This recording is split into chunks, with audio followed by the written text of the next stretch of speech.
जब मारवी के ब्रिज का जिक्र आया तो मैं जरूर हुसैन भाई और तौफीक भाई को सलाम करता हूं। मैं हुसैन भाई और तौफीक भाई को सलाम करता हूं जिन्होंने उन लोगों को जो पानी में गिर गए थे, 50 से ज्यादा लोगों की 30 अक्टूबर की रात को हुसैन भाई और तौफीक भाई ने उन लोगों की जान को बचाया। हुसैन भाई तौफीक भाई ये नहीं देखे कि कौन मुसलमान है कौन हिंदू है। तौफीक भाई हुसैन भाई देखे कि इंसान है, इसको बचाना है, जान बचाना है। तौफीक भाई हुसैन भाई हम आपको सलाम करते हैं, हम आपके लिए दुआ करते हैं कि अल्लाह आपका इंसानियत का जज्बा हम सब में डाल दे इंशाअल्लाह ताला। कि जब किसी पर मुसीबत आए तो मजहब को नहीं देखे, इंसान को देखें। हम किसी को नहीं देखें, मजहब को नहीं देखें, इंसान की तकलीफ को इंसान के तौर पर देखें। तो तौफीक भाई और हुसैन भाई को मैं सलाम करता हूं। मगर हम देश के प्रधानमंत्री से पूछना चाहते हैं, देश के प्रधानमंत्री और भाजपा की सरकार से पूछना चाहते हैं, आप बताइए हुसैन भाई और तौफीक भाई जिन्होंने इतना बड़ा कारनामा अंजाम दिया, क्या हुसैन भाई और तौफीक भाई किसी का घर खरीद सकते हैं गुजरात में? डिस्टर्ब एरियाज एक्ट आपने लगा दिया, क्या हुसैन भाई तौफीक भाई घर खरीद सकते? नहीं खरीद सकते, कलेक्टर इजाजत नहीं देता। क्या हुसैन भाई तौफीक भाई अपने बच्चियों को पढ़ा सकते हैं? कहां है कॉलेज और स्कूल? क्या हुसैन भाई तौफीक भाई को तयक़ुन दे सकते हैं कि भाजपा के लोग कि उनकी औलाद को अगर झूठे पत्थर फेंकने के इल्जाम में पकड़ा जाएगा तो रोड पर लाकर जनता के सामने उनकी औलाद को नहीं पीटा जाएगा?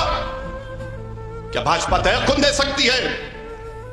याद रखो, आज अल्हम्दुलिल्लाह हुसैन भाई और तौफीक भाई ने एक बेहतरीन कारनामा अंजाम दिया।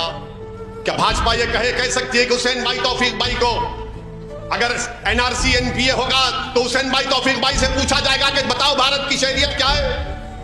क्या भाजपा कह सकती है हुसैन भाई तौफीक भाई से कि जब एनआरसी होगा तो नहीं पूछा जाएगा इनसे?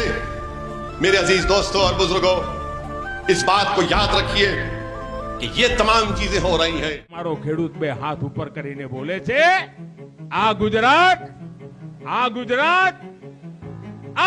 મેં બનાવ્યું છે, આ મારો ખેડૂત બોલે છે ભાઈઓ। आज देश के प्रधानमंत्री श्री मोदी जो गुजरात के मुख्यमंत्री भी थे, आज कह रहे हैं कि गुजरात को मैंने बनाया। प्रधानमंत्री कह रहे हैं कि गुजरात को मैंने बनाया। कि नरेंद्र मोदी के मुख्यमंत्री चीफ मिनिस्टर बनने से पहले गुजरात में कुछ भी नहीं था क्या?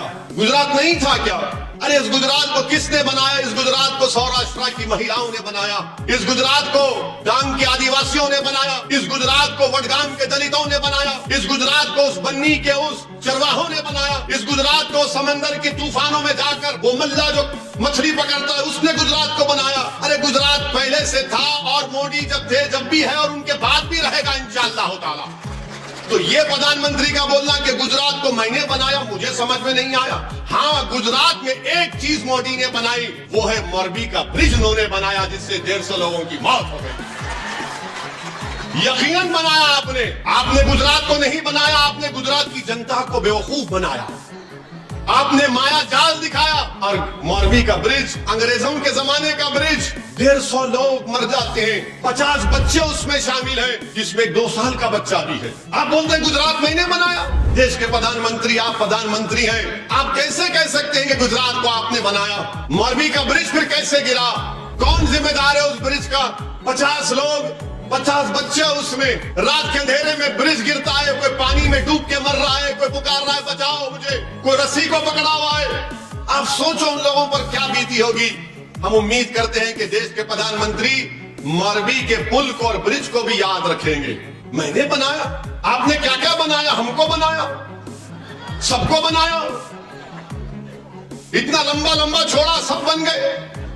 बोला कि 500,000 खत्म हो गए तो पूरा ब्लैक का पैसा आएगा, आपने हमको बना दिया। आपने गुजरात में कहा था कि 15 लाख आएगा तो मैं अकाउंट में डाल दूंगा, ब्लैक मनी लाऊंगा।